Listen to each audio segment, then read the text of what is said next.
Hello and welcome to All the Pies. My name's Si, that is Kev, and this is the review of the away game at Brentford, in which it certainly was. The halves were, shall we say, night and day, chalk and cheese, yin and yang. It was definitely a game of two halves, a tale of two cities, an American tale. 5-0 goes west. I don't know what I'm talking about, Kev. God, he scored so many goals. Hello. All right, you little bitch. So Simon happened, asks. Yes. Kev rang us and it really sounded like he said, "Are you little bitch?" And I asked him, I said, "Did you just say, are you little bitch?" No. I said, "Oh, well, you should have done." So, Then he asked us to do it on the video, so I did it. yeah. I like how you've got your slicked back Sunday going on. Sorry, I've got a really sore neck. that was involuntary pain noises. We'll come on to your neck in a second. Yeah, I've got a beautiful head of hair. I want you to say, "Hello, Clarice." You've got that pure look going on. Yeah, who would have known there was a beautiful head of hair underneath that cap? Got the lighting all set up in here. Green screen still not properly fully working, annoyingly, even though I downloaded all the shit bits I needed to do. I've still got this little thing up. Kev just noticed, look, there's Philippe Albenjanino. He never noticed that before, but there it is. Yeah, I don't know how bright it is. You can really see me gingerness coming through. And I absolutely hate it. Well, no. No offense to any gingers. It's just I'm not a fan of the orange plague. You look like a beautiful Irish princess. No. Burn the gingers, cover them in fire, turn them into bright copper wire. Hey, I'm a bit ginger. I know, no offense to any ginga ningas. It's just I don't like it. You've pulled your shoulder, haven't you? I have, yeah. Well, that's it. It wasn't at the gym. I hadn't been doing anything athletic. I've pulled a muscle in my shoulder, reaching for the toilet roll. I think we've all been there. I thought you might have pulled it in your shoulder because of the way you used to go to the toilet when you were a teenager. I remember you said you had a really easy way to poo. You used to squat on the toilet with your feet on the floor. So it was a fantastic game yesterday, wasn't it? Don't make us laugh. You're an odd kid. Yeah, it was a fantastic game yesterday. What are you doing for Easter Sunday to celebrate the resurrection of our Lord and Savior Jesus Christo? Come on, the resurrection crew. I'm going out for my dinner. Going out for a bit of spot of lunch. Where you going? Beefeater. And the Beefeater. I've got to Sharemore House Farm because they do a fantastic vegetarian sausage with a full dinner. Was it like a carvery type thing? Is it where you can pick out your own veg and stuff? I don't think they bother live carving the vegan sausages, Kev. I think they just. Well, you know what I mean. But can you help yourself as much veg as you want? No, they plate it up and bring it over to you. It's a bit posher than your Toby's. You know, you pay a little bit more, but you pay what you get for. I prefer Toby. Me. You what? I prefer Toby. I like to go up and make a pig of myself. Like I'm one of those people, like, you know, when you go to the carvery and somebody comes back with like a really big plate. Yeah. People look and go, "That's great. That he'll never eat all that. Doesn't eat all that." And I always eat it all, and I feel really proud of myself afterwards. Well, I haven't been to like any one of those for like 4 years now. Now that I don't eat meat, because every time you go to one of them when you're a veggie, they just go, "Ugh, fucking freak. Here's some soy shit. Just have that. Fucking have that and fuck off." There's still a prejudice going on against us non-murderers, Kevin, and I don't like it. I cannot. Okay, for all of God's little animals. Right, shall we move on? With a, shall we say, a corker of a game yesterday in which my blood pressure is still slowly coming down from. You ready? Not yet. You ready?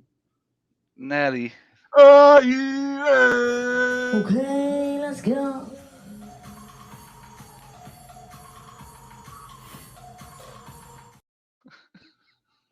It's going to get to the point where that meme's not funny anymore, Kevin, isn't it? It's not. Nah, that's impossible. No, that's like saying the grass isn't going to be green anymore.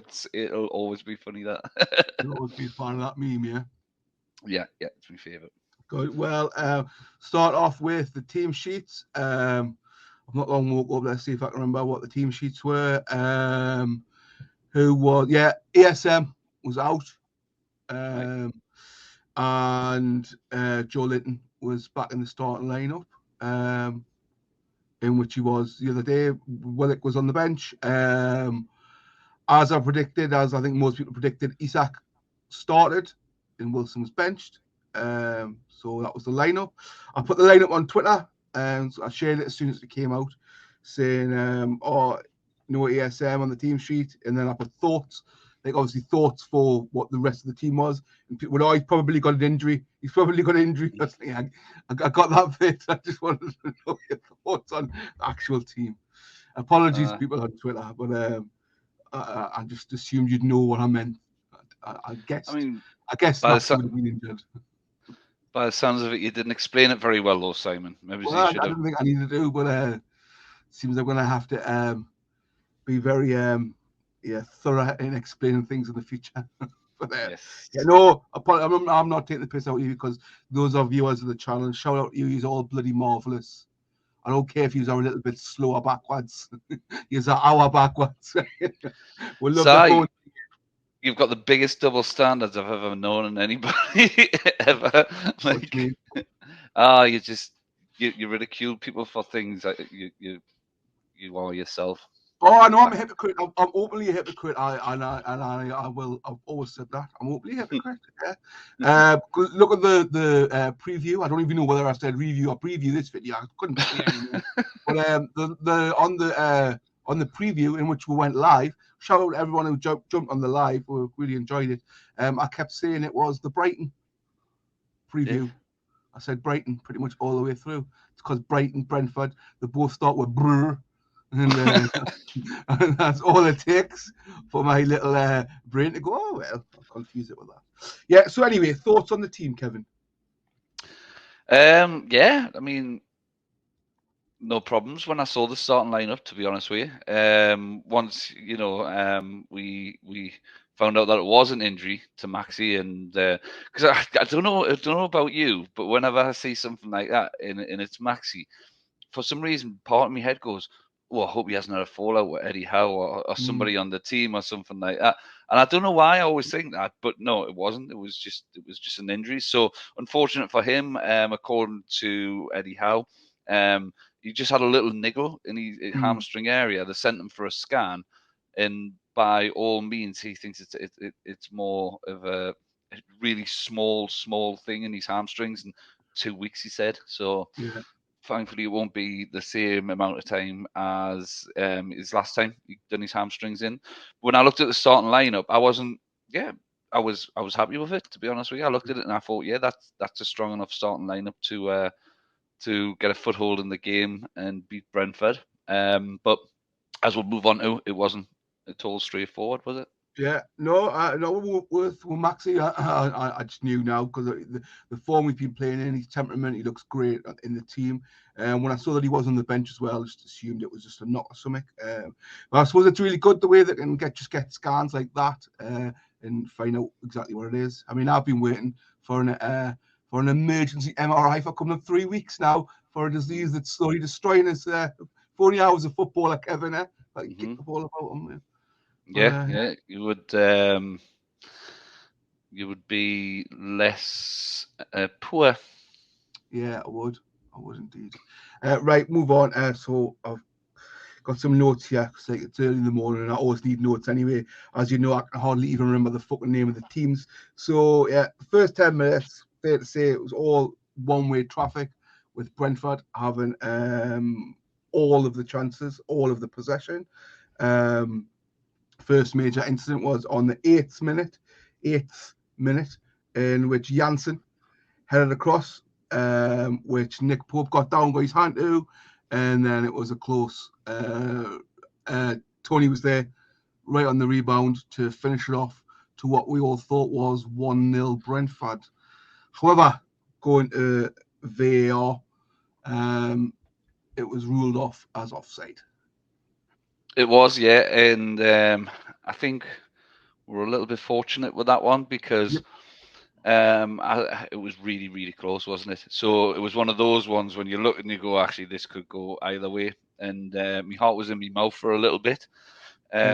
Lady Luck was on our side on that particular occasion because, yeah, it was the shape of his body, wasn't it? He sort of, because his forward momentum was going like that, he sort of curved his body towards the goal, which got him marginally offside. But yeah, offside nonetheless. We lived to breathe another day on that occasion. Yeah, it was VAR doing its job correctly. One of the few times this whole weekend it seems to have done that. If I was a Brighton fan today, I would be livid. Well, I'd like to talk about VAR a little bit later on in the video once we went through the review. I think it needs a conversation. We'll talk about that later on because they're having a shocker at Stockley Park. But yeah, it pretty much continued in that vein. Then on 13 minutes, Janssen was involved again. He got his head to a Rico Henry cross. Pardon me, diet soda. But that landed just on the roof of the net. And that pretty much was the last involvement for Janssen, as 2 minutes later he appeared to get a injury that people thought, oh, he's playing up on it, it's not wrong with him, but Janssen was subbed off. And it's probably a shame for him and the Brentford fans because he's just not long came back from quite a lengthy spell off. I think he marked his return with a goal when he came back, actually, and got the Brentford fans a little bit excited about him being back. And he's a decent player, so yeah, they'll be hoping it's not too long for him. Yeah, well, so after that, it was about a 8 to 10 minute spell where Newcastle seemed to get back anyway a little bit. Seemed to have a bit more possession than what we had been doing for that rest of that half. On the 20 minute mark, there was a penalty appeal by Shaw. Do you remember much about that incident? Yeah, I remember it. Yeah, I mean, you said that 8 to 10 minute spell, we did have a bit more possession without really finding any kind of regular rhythm. I think they were quite happy for us to have the ball for that spell and didn't really look too upset at the back. When I looked at that incident with Shaw, if I'm being honest, I think it would have been a bit of a soft one. If it had been given, would the VAR have overturned it? Well, they shouldn't have because it was touch and go. I've got no real qualms with it not being given. If I'm being entirely honest. No, me neither. And minutes after that, VAR was not needed as Shaw got past Shaw in the box only for Botman to make an absolute clanger, not getting any of the ball and just completely wiping them out. Clear cut penalty all day long. Easy. Nearly sent him out of the stadium, didn't he? It was the easiest penalty decision anybody will ever have to give. Unfortunately, there's no arguments whatsoever. 100% Stonewall penalty. VAR was not needed, and then Brentford tried to do the Kieran Trippier shithousery. Was it Jorgensen who had the ball? And obviously, everyone, I don't know if it was him, but there was someone had the ball. And even the commentators were like, we know he's not going to be taken. Everyone knows it's Ivan Toney. And Ivan Toney obviously placed it on the spot. We thought, yeah, we're 1-0 down. Probably what they deserved at the time, we thought. So up comes Ivan Toney, and with a little piddly penalty in what I prefer big Makato punts when you take a penalty, just bash it. But it was he hit it correctly, hit it where he wanted to go. But super duper Nick Pope got to it, claimed it, had it, and I was screaming. I was buzzing. I was up in arms. I was going Aka. Yeah, saved by Nick Pope.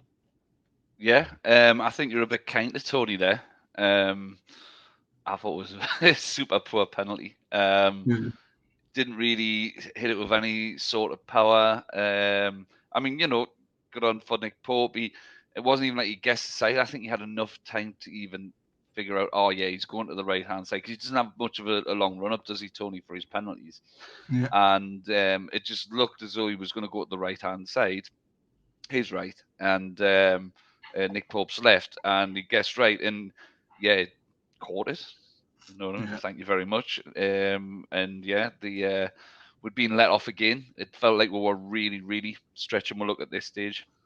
we really were, and it continued to be all Brentford for the remaining of the first 45 up until the injury time of the first 45. I think it was the first minute of injury time, and then Isak in the box gets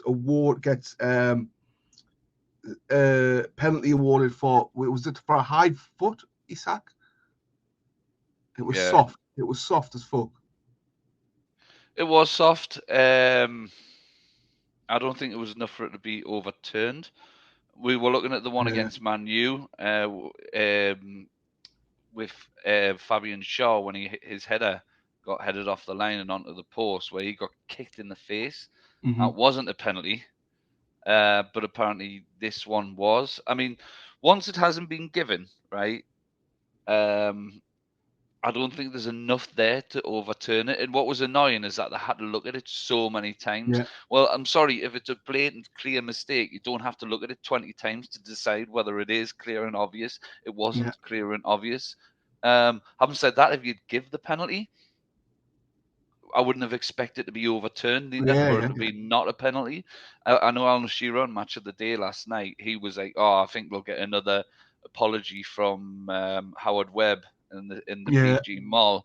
Well, I don't think they will for that one, to be honest with you. And I can see Brighton's had their apology, was on Sky Sports New before, and there certainly wasn't one for Newcastle. And look, should it have been overturned? I don't think it wasn't. If you'd give the penalty, would have had too many arguments. Probably edging towards no. Well, it's just I just don't like how they can analyse it and Stockley Park for minutes and minutes, and then the referee goes and has a little look at his tiny little monitor and goes, "All right, yeah."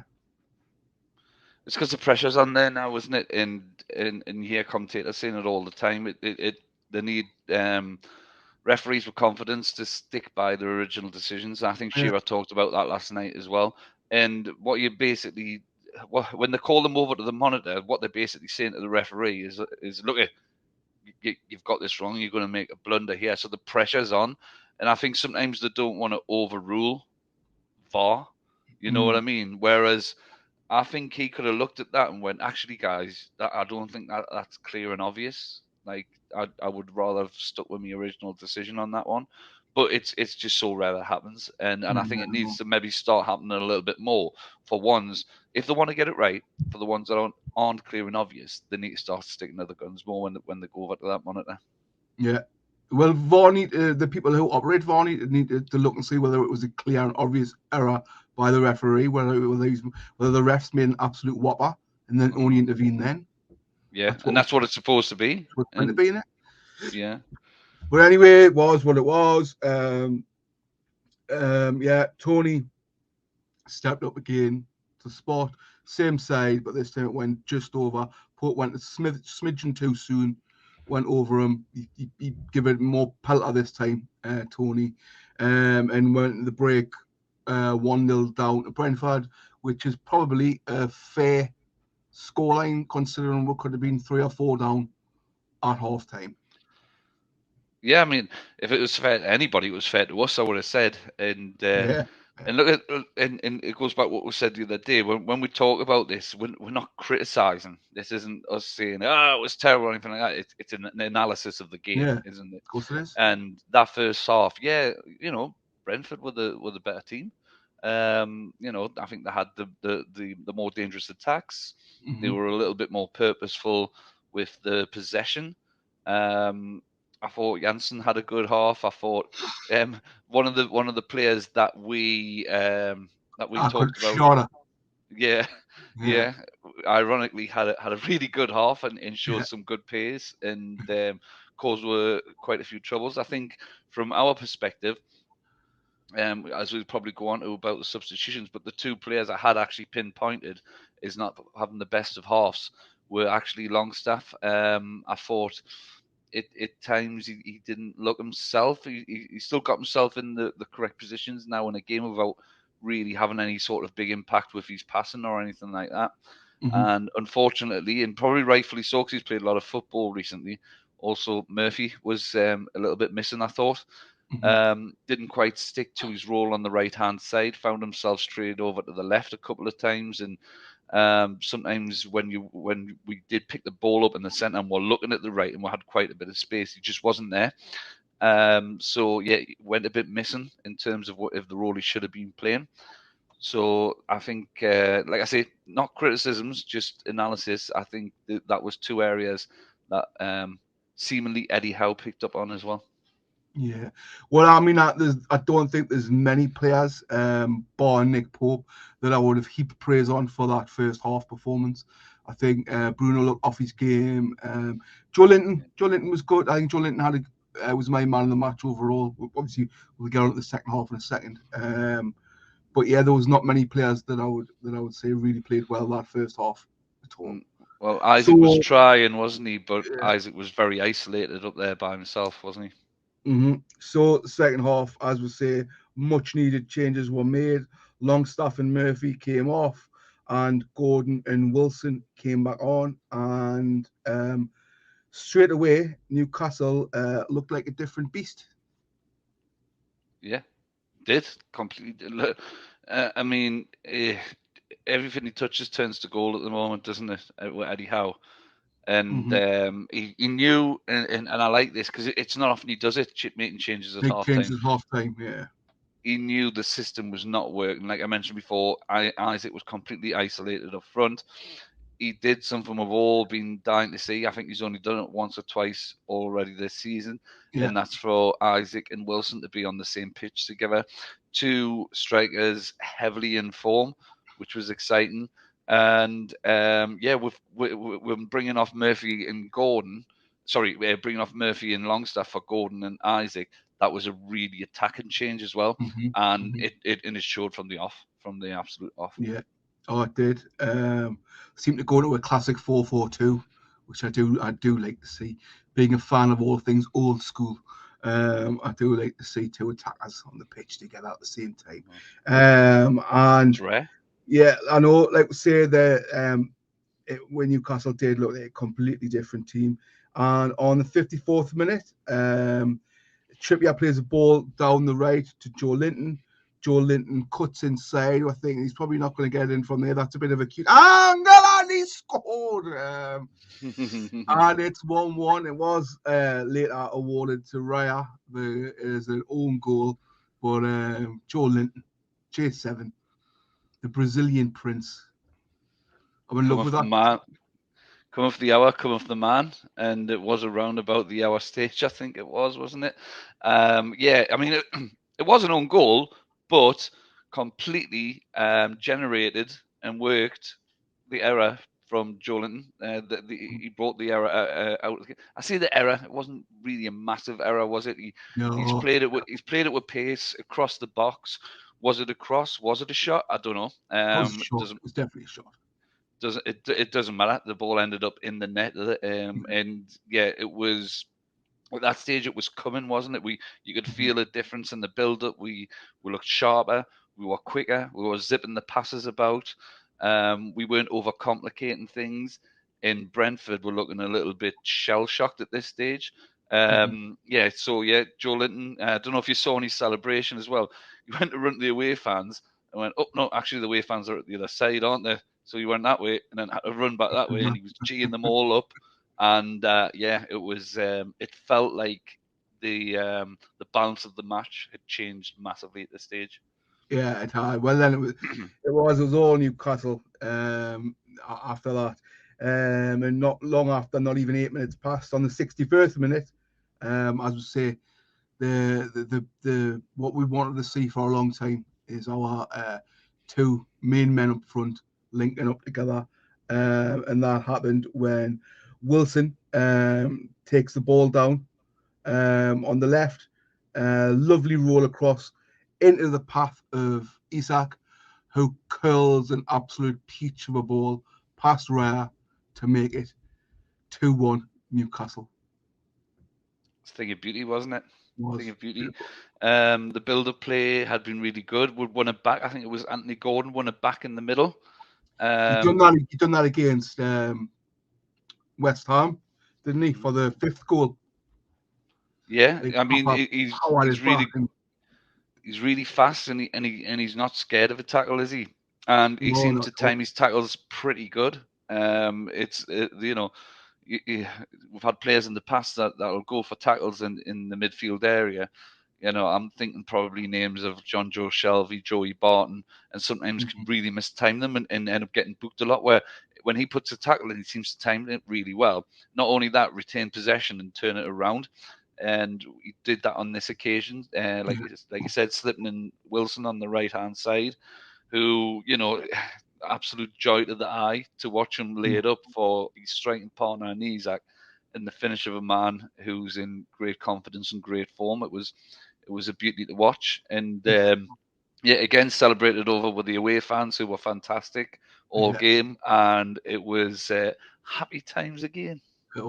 I've watched all the vlogs of the away fans and just looked amazed. I'm just gutted I can't get to the away games, but just I haven't got enough points. Even though the season ticket holder for a long time, I haven't got enough points. I haven't got enough energy in my body, and I haven't got enough money. But it looked absolutely wicked to be for the away fans. But just minutes after that, Newcastle were involved again. Where Wilson brings down a lovely ball in the box, and slots it home. But the dreaded VAR intervened again, Kevin. So, has the rule on this changed without us knowing? What the contact? Any contact? So, what constitutes a handball? Because I thought the ruling was, and we've had this before, right? A part of your body you can score a goal with, because they use this for offsides, don't they? So if you've got your arm out like that, right, and there in VAR there's an offside, and VAR draws the line from here, doesn't it? Yeah. From your sleeve line. So that says that you can score a goal with this part of your arm here. Well, that's the part it hit. It hit there. Yeah. It hit there, right? So I thought, well, hang on a second. No, that's the sleeve. And Wilson even indicates that. He goes like that. He goes, look, it was my sleeve. It's fine. It's going to count. But apparently, no. Now you can't. So does that mean now on offsides they have to start drawing the line from here instead? It has to be, because exactly the same thing happened with Toma, with Brighton as well. I was so annoyed because he's in my bloody dream team. I think he's in mine as well. He controls it with the sleeve there. Well, I'm sorry. What is the rule in here? Have they changed the rule without telling anybody? Because when I'm watching, I watch a lot of football, and you see a lot of VAR results, and they always use the sleeve for offsides because that's classed as a part of the body you can score a goal with. Well, you can't, because VAR now saying that. Well, no, it's not. And this is the problem with VAR. There's no consistency, right? And VAR works, right? And I know it's a cliche, but it's true. It's the people that are using it that don't. It's the people that are using it. And do you know what it is, right? The technology is perfect. The technology is perfect. You can't fault the tech. It's human error. Is it even human error though? Yeah. Is it just lazy? Are these these referees train and spend a lot of money getting certain refereeing badges, and they go through protocols. These are meant to be professional people. These are meant to be the pinnacle at their job, the best of the best, who are meant to be doing this job. And it seems to me any old punter from the street could do better than that. How can you not tell that that's not hit his sleeve, right? How can you not tell with the Mitoma one that's hit his sleeve? How can you not look at the Mitoma one was even higher up. I know. I'd be furious if I was the Brighton manager. The Mitoma penalty. I mean, he stood on him. They were robbed by VAR and Spurs yesterday, and obviously that does affect us as Newcastle fans, because Tottenham is the one team that can probably that's more than likely, if there is any team to keep us out of the Champions League, is Tottenham. I know Brighton and Brentford and Villa are on the hunt, but realistically, I would say Tottenham is the only team that can really keep us and Man United out. You're right, these things do affect other teams, and then they are costing decisions which are going to cost multi-millions and millions of pounds. These decisions, human error. And it's not. I don't even think you can put it down to human error. It's just people being shit at the job. You know what it is? If I go to work and I'm consistently shit at my job, do you know what will happen? I'll get sacked, right? Do you know what? And you've got Howard Webb coming out and giving apologies. I don't want to hear an apology from Howard Webb. I want to hear an explanation from the people on VR why they did that or why they didn't do something. Explain your thought process in that moment. So from when you've seen the incident, let's take the Brighton one, because I think that's the most obvious one. When you've looked and you've seen him get stamped on and taken down, what was your thought process? Because if your thought process was completely wrong, stop doing the job. It's not for you. Find something else to do. Was completely underneath the boot, the defender. He stood on his foot. But these aren't one-offs, so are they? You know what I mean? These aren't one-offs. That's why there should be penalties in place, fines, or 3-match bans, and then if you do it again, season-long bans. Do you know what I mean? You're talking about a lot of money, and then it brings in the whole are people being conspiratorial when they start saying, why are these decisions going against teams who aren't the big six? I hate that fucking term, but you know what I mean? It's just. Anyway, if there's a conspiracy, is the last word on it. If it's a conspiracy, the only conspiracy is that they're getting shit referees to do the job. Jobs for the boys, money for old Rope. Anyway, so Henrik was saying Newcastle, amazing comeback to be 2-1 up. Then 11 minutes after Isak's goal, Super Nick Pope with an excellent save to deny Ivan Toney yet again. 2 minutes after that, Wilson set up Bruno, but the shot went over. And then Anderson and Lascelles came on for Isak and Willock. That was the changes there. And then the rest of the half played out. There was a few more half chances with both teams finishing with, I think it should have been a goal from Anderson. It was a very tame shot, you remember? It was. And I remember, I mean, after the disallowed goal from Wilson, it did start to look a little bit like two teams who were getting a bit tired, getting a bit leggy. I imagine the lactic acid. Both of those teams have had 3 games in a week, in high intensity games as well. It's it did start to look a little bit leggy from times, and it was to and fro a bit. But the one person who probably had the legs on them, in even to get into that position, was Anderson. And I think he should have done a bit better with the finish. But it wasn't to affect the result, which is the main thing. Yeah, well then, deep in the injury time, Gordon, who'd been subbed on, was subbed off for Matt Ritchie, and Gordon did not look pleased one iota. He was having a right little is he fit? Which is good to say. I don't mind that. He wanted to stay on. He wanted to get. Well, that was it. I mean, what do you put that under? Do you put that under passion or petulance? Which camp are you in? Probably a bit of both. Probably a bit of both. But I would say more so passion. Wanted to stay on. He'd been subbed on. Wanted to stay on. Eddie Howe wanted to grab him and try and explain his and then he was trying to rip his shirt off when he went and sat down. He needed a bad making the fuss because 7 seconds later the whistle went. But Eddie Howe said that I saw. What did he say? He said something like, "Yeah, to control his emotions. Yeah, there's no problem there. He just needs to maybe control his emotions a bit more." And I don't think that'll be an issue. I don't think that'll be mentioned again. I think it'll be the job of like Trips or someone else to go, look, and the gaffer brings you off. Don't kick up a fuss like that. 100%, and especially not in front of the cameras with the boss. You know what I mean? It's don't upset the apple cart. And you're right. I don't think Eddie Howe will have to do that. I think probably Lascelles and Trippier will be having a word with him and saying, look, that's not good. Like, and I do think it probably does fall under passion. He probably wanted a goal yesterday, and he performed really well when he was on. And so there's probably a little bit of frustration that he didn't get on the goal sheet towards himself because, like you say, I don't mind a bit of passion, just as long as it doesn't turn into petulance. That's fine. Yeah, definitely. No, I agree. So yeah, that was it. That was another 3 points for Newcastle on a day where both rival teams, Man U and Spurs, also picked up 3 points. Spurs undeservedly so, in my opinion. But yeah, the tables remain exactly the same. Newcastle in third on 56, is it? Or 53 now? 56. So Man U fourth on 56.